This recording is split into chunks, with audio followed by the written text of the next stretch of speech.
Chris. And I'm Cherie. And we are Technomadia. And today we want to talk about 55 plus parks that you might encounter, especially in more snowbird and retirement areas. So these are RV parks that, or more typically seasonal places that have, active adult community or 55 plus community on the front. And a lot of people assume that just because if you're under 55, you can't stay there. But is that true? So first of all, why do these even exist, and why is this not discrimination?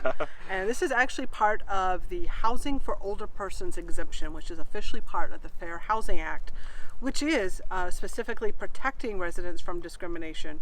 It was originally designed to protect residents from discrimination on the basis of race, color, national origin, religion, sex, handicap, or familial status. And the HOPA is an official HUD designation that exempts this from being considered discrimination. It specifically reads, the Fair Housing Act especially exempts the senior housing facilities and communities from liability of familial status discrimination.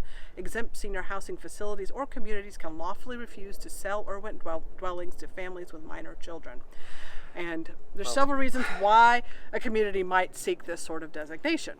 Right, and so the community has to kind of do some paperwork behind the scenes to become one of these places, in which case then they have these other rules that go along with it. Now obviously the first one is they just don't want families around. These are retired folks who want a community of fellow retired folks Active adults. where the families visiting are for visits to the grandparents or great-grandparents.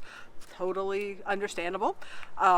Others, it might just specifically be to get around zoning laws and taxation laws that are local. If you have this designation, you may not have to pay property taxes that result for local services like schools, playgrounds, and things like that.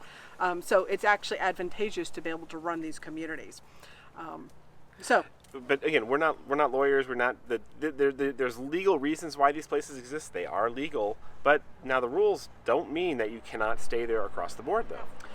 For years, we were even confused by this. We always had heard that there's a 20% rule that said that these parks had to allow up to 20% of their population to be under 55, and that is not backwards. True. It's actually that once they have more than 20% who are under the age limit, then they lose that status. So some places are welcoming of people younger as long as they don't get close to that limit, and others just kind of draw the line across the board.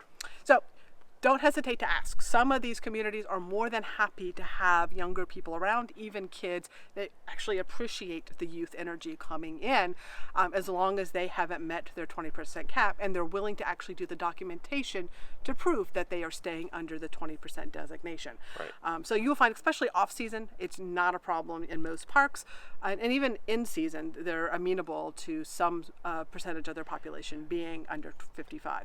Particularly if you're not coming in as a long-term, if you're not trying to get a permanent spot or a major seasonal spot, you're just there for a week or maybe even a month. It's like, oh, you're not gonna threaten our status. But one thing is do call and ask in advance. Don't just show up and expect to be let in the door. That does put the staff on the defense when they got somebody who is bringing in a family or who is clearly below the age limit. If they haven't gotten it cleared in advance, they might just have to say no out of default and turn you around, which can be annoying. We have actually been turned down at parks. Our parents live in retirement areas in Florida, and one of our favorite parks changed their rule on us, and they actually decided to no longer allow anyone under 55 just so that they didn't have to keep the records anymore. And that was really annoying because it was not just that the park was there, it was the closest one to where family lives and made it easier for us to visit. Yeah, so they're telling us, nope, you cannot stay there, period, anymore. And we stayed there last year, and they're like, nope, change the rules. Now, the rule is not everyone in the household has to be over 55, just at least one of the residents in the home. So if you are someone a couple or a family that kind of splits that border, as long as one person is over 55, you're automatically exempt from any of these rules. Although the minor children thing does come into play. Yes, the minor children can. And you might find some parks that are okay if you're an adult-only household with no minor children. They might make it very clear, hey, we don't have playgrounds here. We don't have amenities for kids. We have bingo and shuffleboard, and that's the amenities we offer. Yes.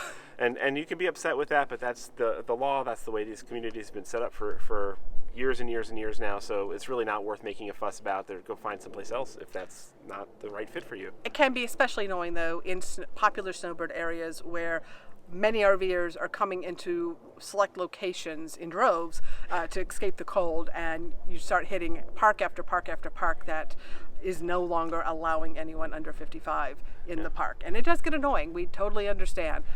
Fortunately, state parks, county parks, national parks, none of the public campgrounds have any of these rules, which is always a good, safe go-to back default. Now, we have stayed in many 55 plus up parks. We love them. The people we've met there are amazing. They out-drink us, they out-party us. Particularly the Canadians, the snowbird Canadians, they're hard partiers. But it's fun. We like it. We like to mix it up. We're all about variety. So when we have the opportunity to stay at a 55 plus up park and they allow us in, then we're happy about it. And one question we always try is like, our bus is over 55. Does that exempt us? Yes. Sometimes they chuckle about that, and it helps us get in the door, though. So anyway, that's the scoop on 55 plus up parks. Yes, you can stay in them, but don't assume. Count on it and ask first. Just a quick update from this old footage that we took back in February on our last RV trip. And it's July now, so same year, but it's been a few months. And we're now on our boat. It's in our boating season. But we have an update to the story, and that is we have actually joined a 55 plus up co-op for our RV. And just in case you haven't counted our rings, we're nowhere close to reaching the 55 and up point. We're a little closer than I'd like, but, we're still 10 years off from officially being eligible to join a 55 plus up. Well, actually, we are eligible because this park allows that 20% rule. Right, yeah, so as long as the park is not pushing that 20% limit, this park in particular is very welcoming of younger people, and this is the Escapees Park in the Saguaro Park in Benson, Arizona, the Saguaro Co-op. Mm-hmm. And so we're excited to have a home base to make our buses a desert Southwest home. So we have a whole article on it, on how we became leaseholders. It's been in progress for 2 years. But basically, our RV will be living in Benson, Arizona. It'll be its home base where we'll be storing the bus when we're boating, and then be our base camp for exploring the desert Southwest during our winter RVing months. So we're super excited about that. So that's the update, right?